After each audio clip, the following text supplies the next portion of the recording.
بیوی کو لیموں چٹا کر جمع کیا جائے تو حمل نہیں ٹھہرتا ہے۔ بیوی کے پیٹ پر تیل لگا کر جمع کرنے سے حمل فوری ٹھہر جاتا ہے۔ بیوی کو تربوز کھلا کر جمع کرنے سے بیوی 80 سال تک جوان رہتی ہے۔ بیوی کو گرما کھلا کر جمع کرنے سے بچے ذہین اور خوبصورت پیدا ہوتے ہیں۔ املی کا شربت پی کر بیوی کے ساتھ جمع کرنے سے لطف میں اضافہ ہوتا ہے۔ رات کے وقت سر سے جوئیں نکالنے سے گھر میں رزق کی کمی ہوتی ہے۔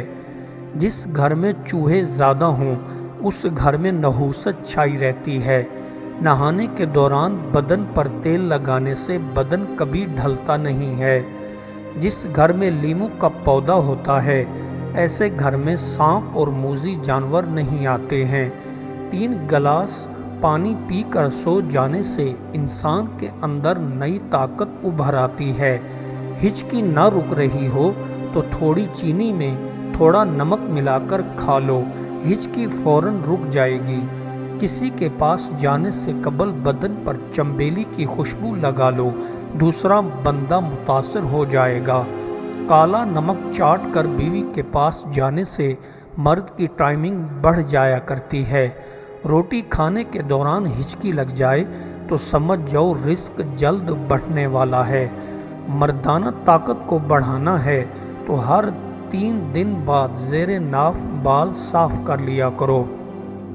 کچے آم کی املی کھانے سے انسان کی مردانہ طاقت میں کمی آنا شروع ہو جاتی ہے۔ جو عورتیں پاؤں پر مہندی لگا کر سوتی ہیں ایسی عورتیں 70 سال کے بعد ڈھلنا شروع ہوتی ہیں۔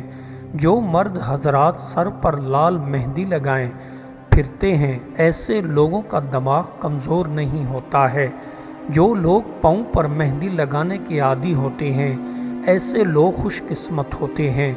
تیز تیز چلنے سے انسان کو زندگی میں کبھی بھی دل کی بیماری کا سامنا نہیں کرنا پڑتا ہے۔ جو لوگ روٹی کھا کر فوراً سو جاتے ہیں ایسے لوگوں کو دل کی بیماری لاحق ہو جاتی ہے۔ یادداشت تیز کرنی ہے تو بٹیر کی یخنی پیا کرو، یادداشت میں کافی حد تک اضافہ ہو جائے گا۔ چند دنوں میں پیٹ کی چربی کو پگھلانا ہے تو ناف میں کچھوے کا لعاب ڈالا کرو۔ روتے وقت اپنے ہی آنسو پی لینے سے انسان کی جوانی واپس آنا شروع ہو جاتی ہے۔ چھوٹے بچوں کے سر کے اوپر سے گزرنے سے بچوں کی قد وہیں رک جاتی ہے۔ پست ہمت نامرادی کی حد پر پہنچ کر اپنے اعضاء اور دماغ کو معطل کر بیٹھتے ہیں، مگر عالی ہمت خدا کی بخشی ہوئی طاقتوں سے کام لیتے ہیں۔ تمہیں وہی کچھ ملے گا جو تم سوچو گے۔ تمہارے موجود خیالات خواہ کیسے ہی کیوں کرنا ہوں، تم اپنے خیالات اور بصیرت کے تصورات کے ساتھ ترقی کرو گے یا ناکام ہو جاؤ گے۔ حیات انسان اس شمع کی مانند ہے جو ہوا میں رکھی ہوئی ہے۔ زندگی ان کے لیے جو سوچتے ہیں، تربیہ ہے ان لوگوں کے لیے جو محسوس کرتے ہیں۔ المیہ۔ ارباب اقتدار کی بری عادات یہ ہیں: دشمنوں سے خوف، ضعیف و ناتواں لوگوں کے ساتھ سنگ دلی اور کسی پر احسان کرنے میں بخل سے کام لینا چاہیے۔ جس کے دل میں موت کی دوستی ہوتی ہے تو باقی رہنے والی چیز کو اس کا دوست بنا دیتے ہیں اور فانی کو اس کا دشمن بنا دیتے ہیں۔ خواب کتنا ہی برا ہو اس میں پریشان ہونے کی ضرورت نہیں، برے خواب پر پکڑ نہیں ہے، اصل حالت بیداری کی حالت ہے۔ اگر یہ شریعت کے مطابق ہے تو سب کچھ حاصل ہے۔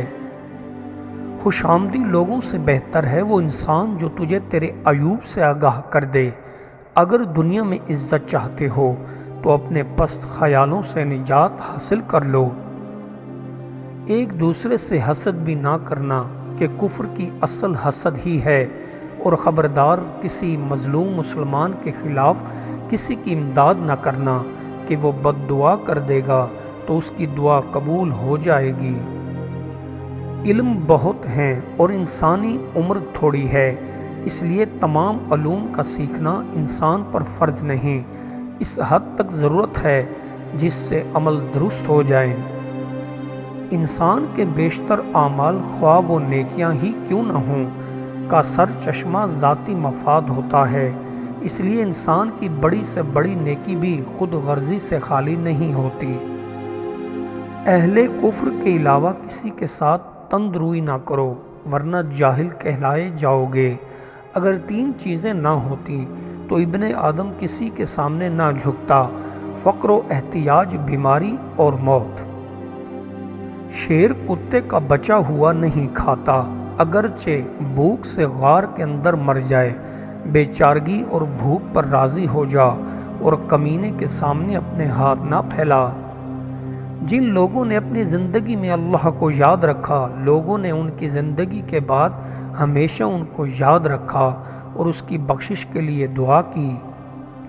سکون اللہ کے قرب ہے، اس کی یاد میں، اس کے فضل سے، اس کے بندوں پر رحم اور خدمت کرنے سے اور اپنی خواہشات کے پھیلاؤ کو روکنے سے ملے گا۔ ریت کے ذروں کو ہوائیں اڑاتی پھرتی ہیں، مگر ریت کے ذرے جب مل کر پہاڑ بن جائیں تو کوئی طوفان بھی ان کو ہلانے میں کامیاب نہیں ہوتا۔ موت ایک میٹھی نیند ہے، جو سو جاتا ہے وہ پھر روز قیامت ہی بیدار ہوتا ہے۔ مصائب دنیا کو سہل خیال کر اور موت کو ہر وقت پیش نظر رکھ۔ غریب کانے آدمی اس امیر حریص سے ہزار درجے زیادہ خوش قسمت ہے جسے ہر دم یہ اندیشہ لگا رہتا ہے کہ میں نہ جانے کب غریب بن جاؤں گا۔ اللہ پر راضی ہونے کا مطلب یہ ہے کہ فقیر کو اگر کائنات دے دی جائے تو وہ اس میں تبدیلی کیے بغیر کائنات جیسی ہے ویسی کی ویسی اللہ کے حوالے کر دے۔ دل کے اصل تین گناہ ہیں: غضب، حقد یعنی کینہ و بغض، اور حسد یہ ہے ایک دوسرے کے متقارب ہیں اور ان کی بنیاد غضب ہے، باقی وہ دونوں اسی سے پیدا ہوتے ہیں۔ تین چیزیں محبت بڑھانے کا ذریعہ ہیں: اول سلام کرنا، دوم دوسروں کے لیے مجلس میں جگہ بنانا، اور سوم مخاطب کو بہترین نام سے پکارنا۔ ایک دوسرے کی ٹوہ میں نہ رہا کرو اور نہ تم سے ایک کو ایک پیٹھ پیچھے برا کہے۔ بھلا تم میں کوئی اس بات کو گوارا کرے گا کہ اپنے مرے ہوئے بھائی کا گوشت کھائے؟ اپنے زیادہ راہ کو ضائع اور برباد کرنا عقل کے نقص اور خرابی کا نشان اور اپنی آخرت کو بگاڑنا نہایت بدبختی اور شقاوت کی علامت ہے۔ توبہ کرنے کے بعد اس توبہ پر ثابت قدم رہنا ہی اصل توبہ ہے۔ مایوسی ایک مرض ہے، جس کو لگ جائے دنیا و آخرت میں ناکامی اس کا مقدر بن جاتی ہے۔ انسان جب انتقام لیتا ہے تو وہ اپنے دشمن کے مساوی ہوتا ہے، لیکن جب معاف کر دیتا ہے تو اس سے بھی بلند و بالا ہو جاتا ہے۔ اللہ تعالیٰ نے تمہیں دنیا اس لیے دی ہے تاکہ تم اس کے ذریعہ سے آخرت حاصل کرو۔ اللہ تعالیٰ نے تمہیں دنیا اس لیے نہیں دی کہ تم اسی کے ہو کے رہ جاؤ۔ اے بیٹا، وہ بندہ مرد خدا ہے جو اللہ سے جڑا اور اپنے سے جدا ہوا۔ دین کا میٹھا پانی اس بندے سے ابلتا ہے، طلبگاروں کی اس سے اور نشو و نما ہوتی ہے۔ دوسروں کو خوش رکھو گے تو تمہیں اصلی خوشی ملے گی۔ برائی کے متعلق سوچنے سے شیطانی فوری طور پر مددگار کے طور پر شامل ہو جاتا ہے، اس لیے اپنی سوچ بھی صالح رکھو۔ تزکیہ کا مطلب ہے لالچ اور خوف سے آزادی ہو جائے، یعنی دنیاوی لالچ اور خوف سے۔ پھر نہ امیر ہونے کا شوق ہوتا ہے اور نہ غریب ہونے کا ڈر۔ عمل سے زیادہ قبولیت عمل کا اہتمام کرو، اس لیے کہ تقویٰ کے ساتھ کیا ہوا عمل قلیل نہیں ہوتا، اور جو عمل مقبول ہو جائے وہ کیسے قلیل ہو سکتا ہے۔ دعا جیسا اندرونی سہارا نہ ہو تو ان حالتوں میں جب ہمارا نفس اجتماعی ناکام ہو کر ہمارا ساتھ چھوڑ دیتا ہے، دنیا بہت سارے لوگوں کے لیے تو جہنم کا نظارہ پیش کرے۔ دیکھنا دیکھنے کے پیچھے اور سوچنا سوچنے کے آگے ہے۔ اور اندھے کے لیے ہر وقفہ دیوار ہوتی ہے۔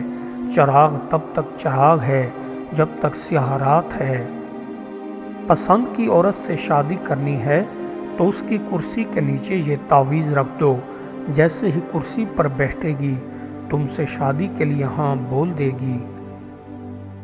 پست ہمت نامرادی کی حد پر پہنچ کر اپنے اعضاء اور دماغ کو معطل کر بیٹھتے ہیں، مگر عالی ہمت اللہ کی بخشی ہوئی طاقتوں اور قوتوں سے ہمیشہ کام لیتے ہیں۔